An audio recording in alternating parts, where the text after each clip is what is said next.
अस्सलाम वालेकुम students, hope you are doing well. Accounting circle के चैनल के ऊपर खुशामदीद।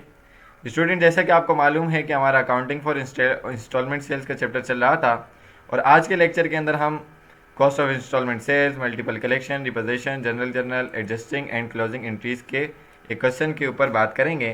वो क्वेश्चन हमने लिया है BCom part 2 cost accounting year 2012 का प्राइवेट क्वेश्चन नंबर 5 से। वीडियो पूरी देखने से पहले मेरे चैनल को सब्सक्राइब करें और वीडियो को ज़्यादा से ज़्यादा शेयर करें।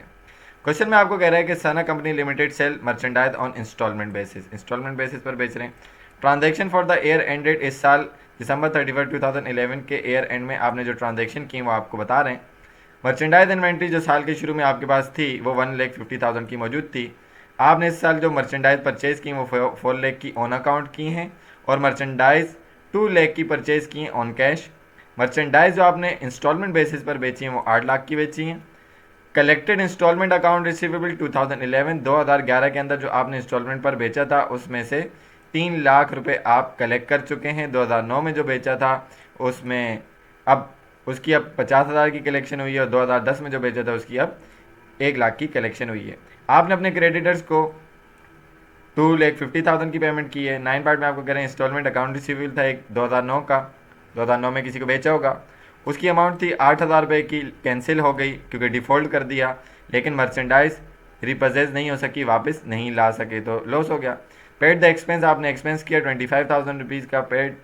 मर्चेंडाइज इन्वेंट्री आपके पास जो है दिसंबर 31 2011 की जो एंडिंग मर्चेंडाइज इन्वेंट्री कहलाएगी वो 2,70,000 की बच गई है।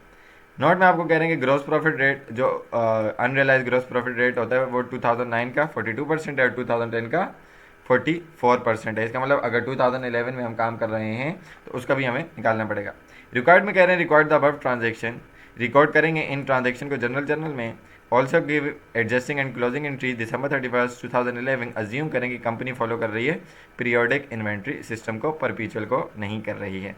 चलते हैं अपने सॉल्यूशन की तरफ। क्वेश्चन आपको अच्छे तरीके से समझ में आ चुका होगा। अब सबसे पहले सॉल्यूशन के अंदर हम क्या करेंगे, कॉस्ट ऑफ इंस्टॉलमेंट सेल्स निकाल लेंगे, ठीक है ना। जैसे कॉस्ट ऑफ गुड्स सोल्ड निकालते हैं तो कैसे निकालेंगे, मर्चेंडाइज इन्वेंट्री आपके पास 150 गिवन थी, ऐड करवाया परचेज ऑन अकाउंट और परचेज ऑन कैश, तो टोटल आपके पास गुड्स अवेलेबल कितनी है सेल करने के लिए 7,50,000 की। एंडिंग इन्वेंट्री आपने उसमें से माइनस की तो कॉस्ट ऑफ इंस्टॉलमेंट सेल्स कितनी आ गई, जो माल आपने बेचा उसकी कॉस्ट आपको कितने की पड़ी 4,80,000 की। अब इससे आप अनरियलाइज ग्रॉस प्रॉफिट निकाल सकते हैं, very easy. Installment sales minus cost of installment sales, cost of installment sales आपने अभी मालूम की 4,80,000 और इंस्टॉलमेंट सेल्स 8 लाख की आपके पास गिवन थी, माइनस करवाया तो अनरियलाइज ग्रॉस प्रॉफिट आपके पास 3,20,000 का आ गया। इसका मतलब अब इसका रेट भी निकल सकता है। Unrealized gross profit divided by installment sales of the current period multiply by 100, unrealized gross profit 320 divided by installment sales 8 lakh multiply by 100, तो आपके पास unrealized gross profit rate कितना आ गया 40% का आ गया फॉर द ईयर 2011, ठीक है जी। अब जो हमें कलेक्शन हुई है इन तीनों सालों की उसके ऊपर हम रियलाइज ग्रॉस प्रॉफिट भी निकाल सकते हैं कि हमारा असल में प्रॉफिट रियलाइज हुआ कितना है, जो हमारी कलेक्शन हुई है उसमें हमारा प्रॉफिट कितना शामिल था। रियलाइज ग्रॉस प्रॉफिट का फॉर्मूला क्या होता है, cash collection multiply by unrealized gross profit rate. Realized gross profit for 2011 3 lakh की कलेक्शन हुई मल्टीप्लाई बाय 40%, उसमें 40% यानी कि 1,20,000 रुपये रियलाइज ग्रॉस प्रॉफिट था। 2010 में कलेक्शन हुई 1 लाख की मल्टीप्लाई बाय 44%, तो अगर 44,000 की का रियलाइज ग्रॉस प्रॉफिट हो गया। इसी तरीके से 50,000 मल्टीप्लाई बाय 42% तो 21,000 की आपके पास रियलाइज ग्रॉस प्रॉफिट हो गया फॉर द ईयर 2009।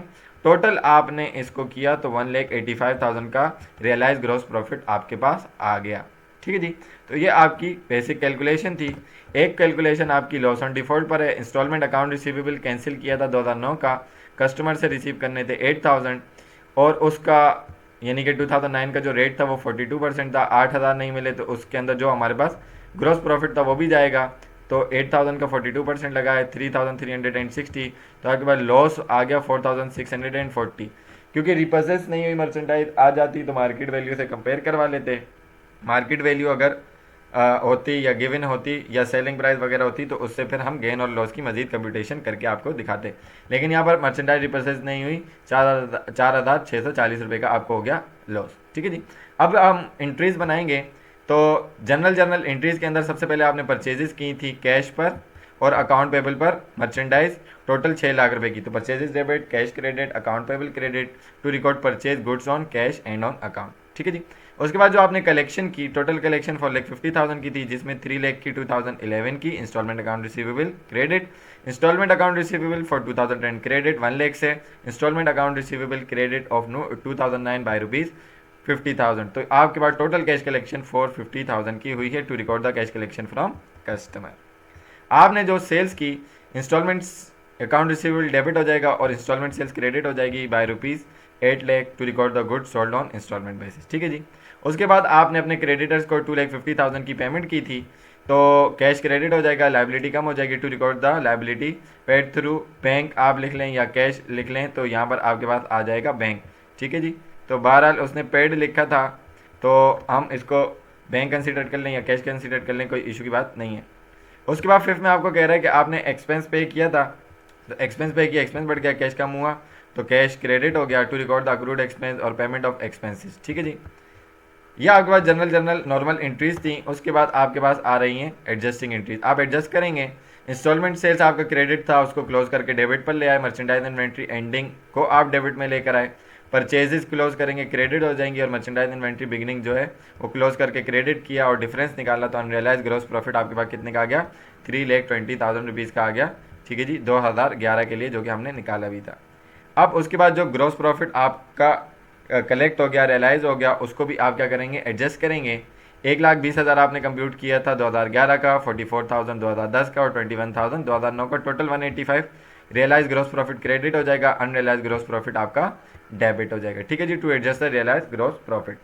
उसके बाद आपका जो अकाउंट रिसीवेबल कैंसिल हुआ था 2009 का, तो इंस्टॉलमेंट अकाउंट रिसीवेबल बढ़ता है तो डेबिट कम होता है, कैंसिल हो गया क्रेडिट। 8,000 से लॉस की नेचर होती है डेबिट, 4,640। जो अनरियलाइज ग्रॉस प्रॉफिट था उसकी नेचर होती है क्रेडिट, लेकिन वो नहीं मिल पाया, फॉरगॉन हो गया, नहीं मिल पाया, तो वो चला गया डेबिट में क्लोज होने के लिए 3,360।